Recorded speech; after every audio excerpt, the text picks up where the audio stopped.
Relieved, almost elated, he sprang from his bed, pulled the bell rope, and ordered the drowsy valet who staggered into his room to pack clothes and provisions, because at daybreak he intended to set out for Grenoble in the company of his daughter. Then he dressed and chased the rest of the servants from their beds. In the middle of the night, the house on the Rue Droit awoke and bustled with life. The fire blazed up in the kitchen. Excited maids scurried along the corridors. Servants dashed up and down the stairs. In the vaulted cellars, the keys of the steward rattled. In the courtyard, torches shone. Grooms ran among the horses. Others tugged mules from their stalls. There was bridling and saddling and running and loading. One would have almost believed that the Austro-Sardinian hordes were on the march, pillaging and torching, just as in 1746, and that the lord of the manor was mobilizing to flee in panic. Not at all. The lord of the manor was sitting at his office desk, as sovereign as a marshal of France, drinking café au lait, and providing instructions for the constant stream of domestics barging in on him. All the while, he wrote letters to the mayor, to the first consul, to his secretary, to his solicitor, to his banker in Marseille, to the Baron de Bayon, and to diverse business partners. By around 6 that morning, he had completed his correspondence and given all the orders necessary to carry out his plans. He tucked away 2 small traveling pistols, buckled on his money belt, and locked his desk. Then he went to awaken his daughter. By 8 o'clock, the little caravan was on the move. Riches rode at its head. He was a splendid sight in his gold, braided burgundy coat beneath a black riding coat and black hat with jaunty feathers. He was followed by his daughter, dressed less showily, but so radiantly beautiful that the people along the street and at the windows had eyes only for her, their fervent ahs and ohs passing through the crowd while the men doffed their hats. Apparently for the second consul, but in reality, for her, the regal woman. Then, almost unnoticed, came her maid, then Richie's valet with 2 pack horses. The notoriously bad condition of the road to Grenoble meant that a wagon could not be used, and the end of the parade was drawn up by a dozen mules laden with all sorts of stuff and supervised by 2 grooms. At the Porte de Cour, the watch presented arms and only let them drop when the last mule had tramped by. Children ran behind them for a good little while, waving at the baggage crew as they slowly moved up the steep winding road into the mountains. The departure of Antoine Riches and his daughter made a strange but deep impression on people. It was as if they had witnessed some archaic, sacrificial procession. The word spread that Riches was going to Grenoble, to the very city where the monster who murdered young girls was now residing. People did not know what to think about that. Did what Riches was doing show criminal negligence or admirable courage? Was he daring or placating the gods? They had only the vague foreboding that they had just seen this beautiful girl with the red hair for the last time. They suspected that Laure Riches might be lost. This suspicion would prove correct, although the presumptions it was based upon were completely false. Riches was not heading for Grenoble at all. The pompous departure was nothing but a diversionary tactic. 1.5 miles northwest of Grasse, near the village of Saint-Vallier, he ordered a halt. He handed his valet letters of attorney and transmittal and ordered him to bring the mule train and grooms to Grenoble by himself. He, however, turned off with Laure and her maid in the direction of Cabris, where they rested at midday and then rode straight across the mountains of the Tanneron toward the south. The path was an extremely arduous one, but it allowed them to circumvent Grasse and its basin in a great arc, and to arrive on the coast by evening without being recognized.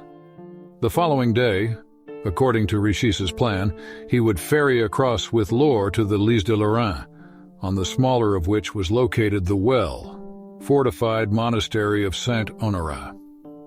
It was managed by a handful of elderly but quite able-bodied monks whom Richis knew very well, since for years he had bought and resold the monastery's total production of eucalyptus cordial, pine nuts, and cypress oil. And there in the monastery of Saint-Honorat, which except for the prison of Château d'Elf and the state prison on the Haie Sainte, Marguerite was probably the safest place in the Provence, he intended to lodge his daughter for the present.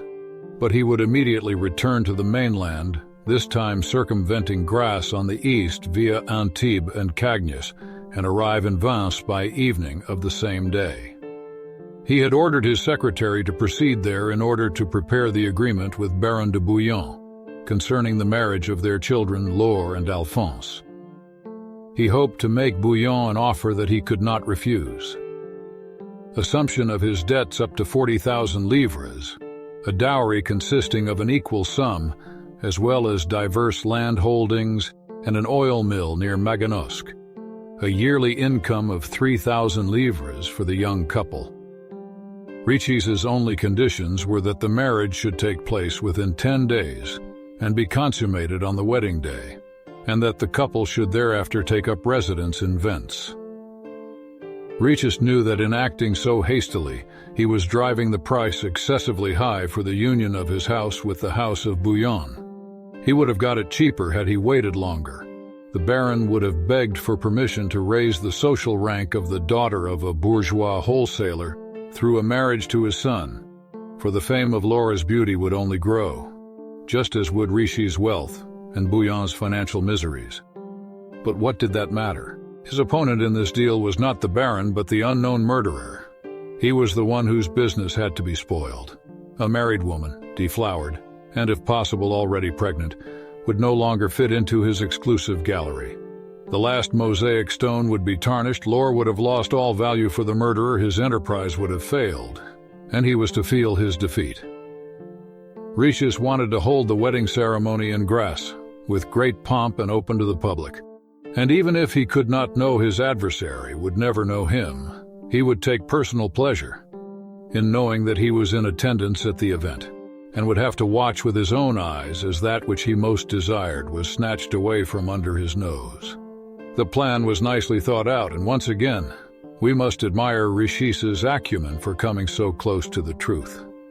For in point of fact, the marriage of Laure Richis to the son of the Baron de Bouillon would have meant a devastating defeat for the murderer of the maidens of Grasse. But the plan was not yet carried out. Richis had not yet rescued his daughter by marrying her off. He had not yet ferried her across to the safety of the monastery of Saint-Honorat. The three riders were still passing through the inhospitable mountains of the Tanneron. Sometimes the path was so bad that they had to dismount from their horses. It was all going too slowly. By evening, they hoped to reach the sea near La Napoule, a small town west of Cannes, at the same time that Laure Richis and her father were leaving Grasse. Grenouille was at the other end of town in the Arnolfi workshop macerating jonquils. He was alone, and he was in good spirits. His days in Grasse were coming to an end. His day of triumph was imminent. Out in his cabin was a crate padded with cotton. In it were 24 tiny flacons filled with drops of the congealed aura of 24 virgins, precious essences that Grenouille had produced over the last year by cold, oil enfleurage of their bodies, digestion of their hair and clothes, lavage and distillation.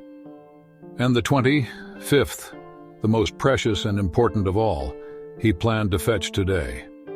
For his final fishing expedition, he had at the ready a small pot of oils purified several times over, a cloth of finest linen, and a demijohn of high-proof alcohol.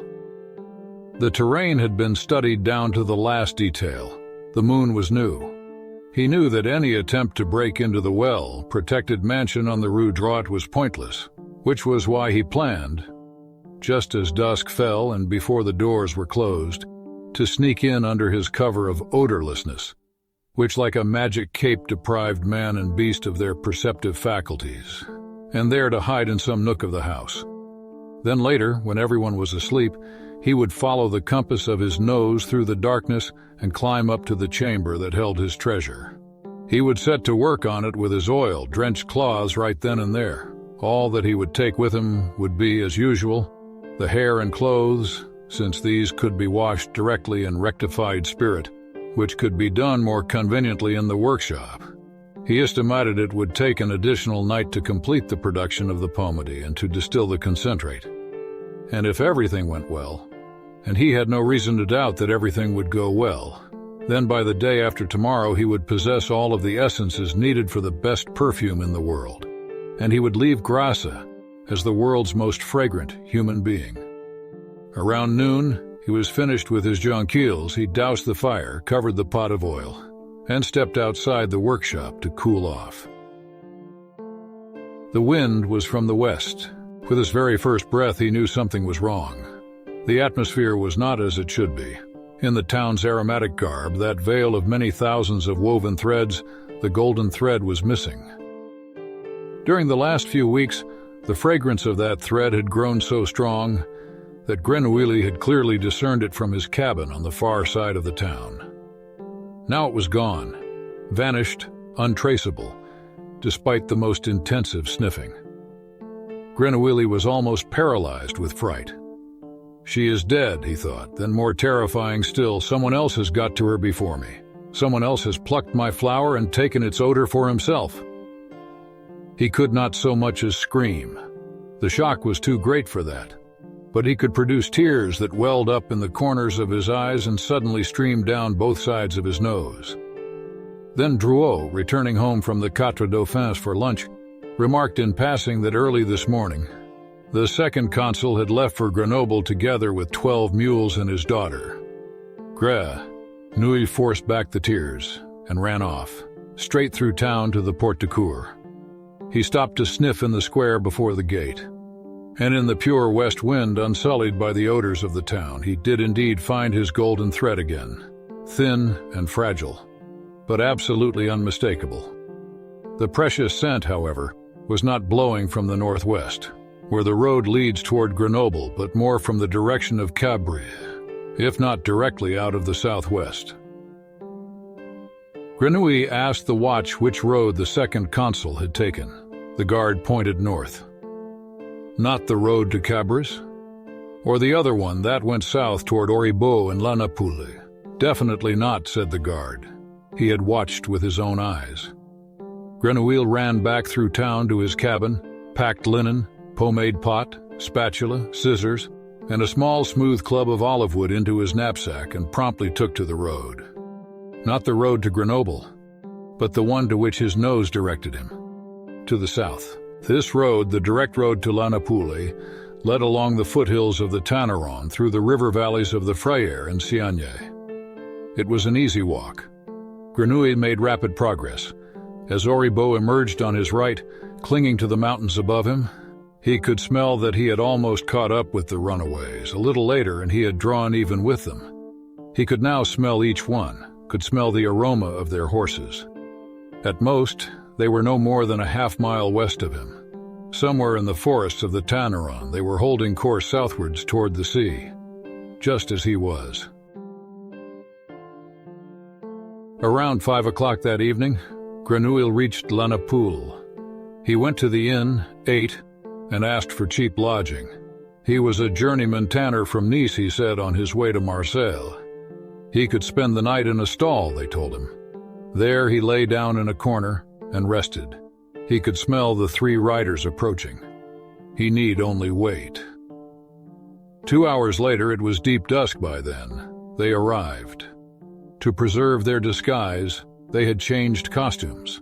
The 2 women now wore dark cloaks and veils.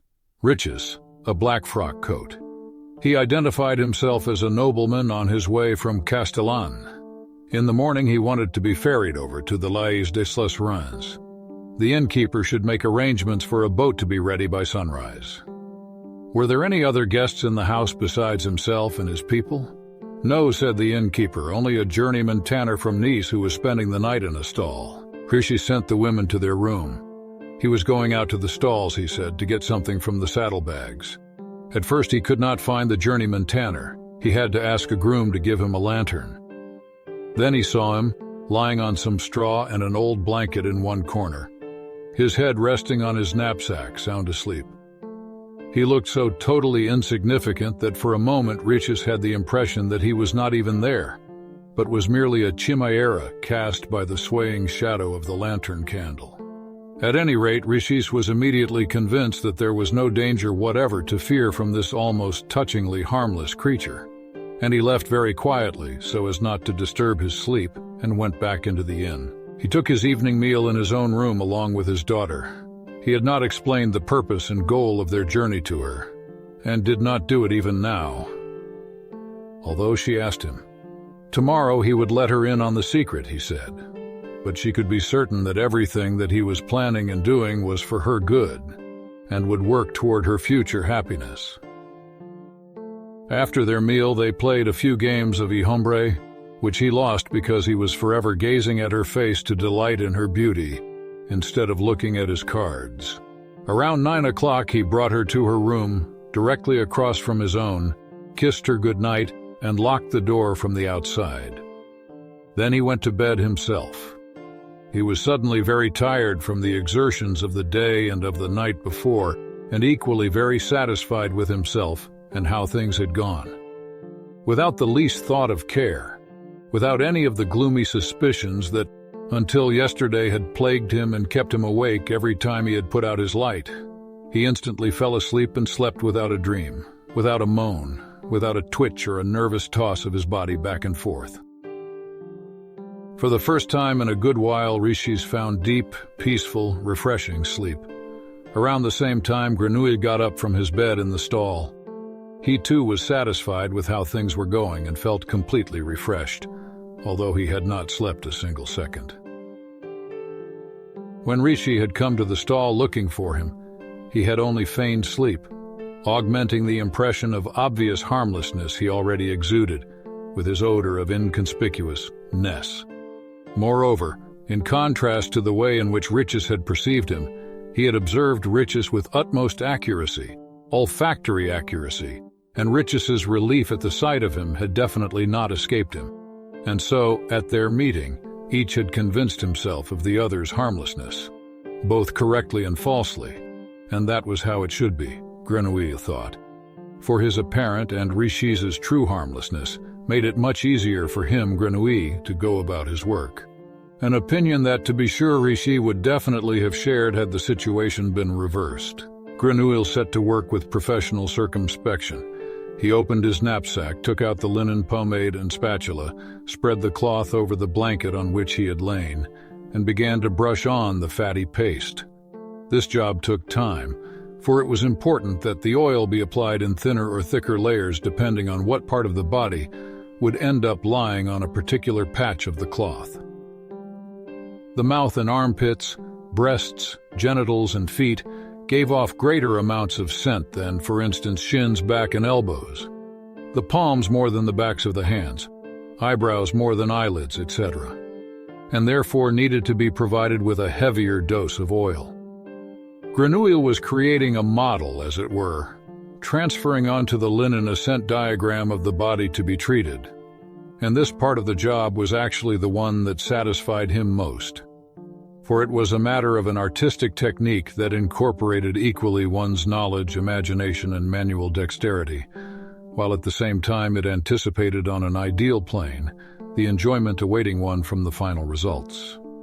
Once he had applied the whole potful of pomade, he dabbed about here and there, removing a bit of oil from the cloth here, adding another there, retouching, checking the greasy landscape he had modeled one last time, with his nose, by the way, not with his eyes, for the whole business was carried on in total darkness, which was perhaps yet another reason for Grenouille's equably cheerful mood. There was nothing to distract him on this night of new moon. The world was nothing but odor, and the soft sound of surf from the sea. He was in his element. Then he folded the cloth together like a tapestry so that the oiled surfaces lay against one another. This was a painful procedure for him because he knew well that despite the utmost caution, certain parts of the sculpted contours would be flattened or shifted. But there was no other way to transport the cloth. After he had folded it up small enough to be carried under his arm without all too much difficulty, he tucked spatula, scissors, and the little olive wood club in his pockets and crept out into the night. The sky was clouded over. There were no lights burning in the inn. The only glimmer on this pitch dark night was the winking of the lighthouse at the fort on the Hissant. Marguerite, over a mile away to the east, a tiny bright needlepoint and a raven, black cloth. A light fishy wind was blowing from the bay. The dogs were asleep. Grenouille walked to the back dormer of the threshing shed, where a ladder stood propped. He picked the ladder up, and balancing it vertically, 3 rungs clamped under his free right arm. The rest of it pressed against his right shoulder. He moved across the courtyard until he was under her window. The window stood half ajar. As he climbed the ladder, as easily as a set of stairs, he congratulated himself on the circumstances that made it possible for him to harvest the girl's scent here in La Napoule. In Grasse, where the house had barred windows and was tightly guarded, all this would have been much more difficult. She was even sleeping by herself here. He would not have to bother with eliminating the maid. He pushed up the casement, slipped into the room, and laid down his cloth. Then he turned to the bed.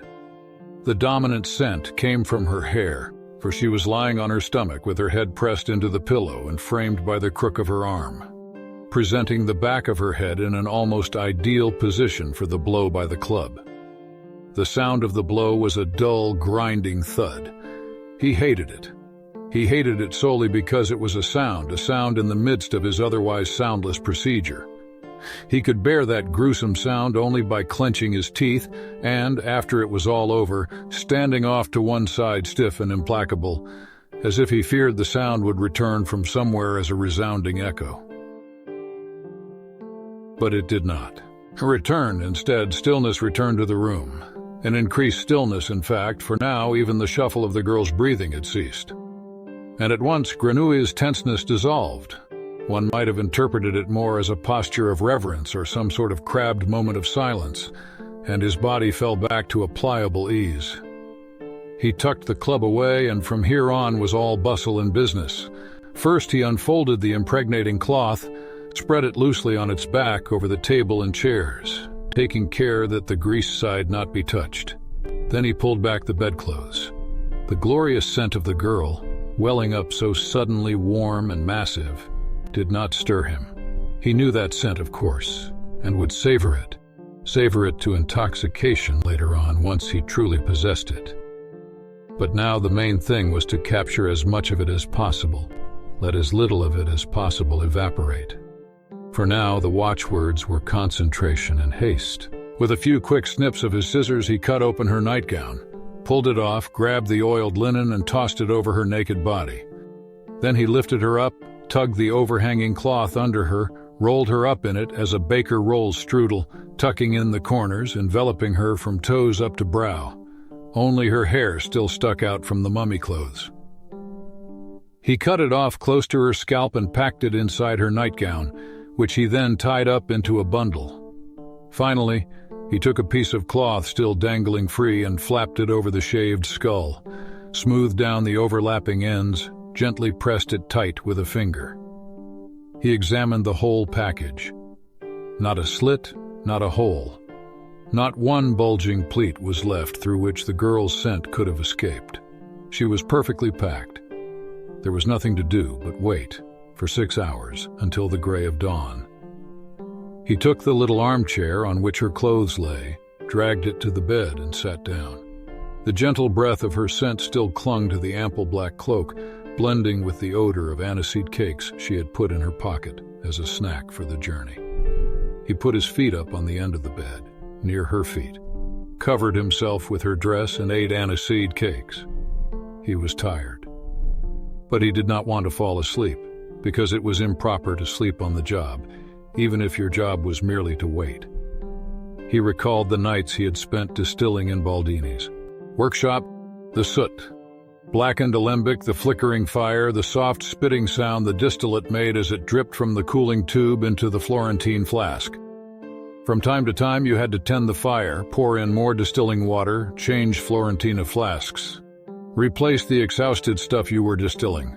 And yet it had always seemed to him that you stayed awake not so that you could take care of these occasional tasks, but because being awake had its own unique purpose. Even here in this bedchamber, where the process of enfleurage was proceeding all on its own, where in fact premature checking, turning, or poking the fragrant package could only cause trouble. Even here, it seemed to Grenouille, his waking presence was important. Sleep would have endangered the spirit of success. It was not especially difficult for him to stay awake and wait despite his weariness.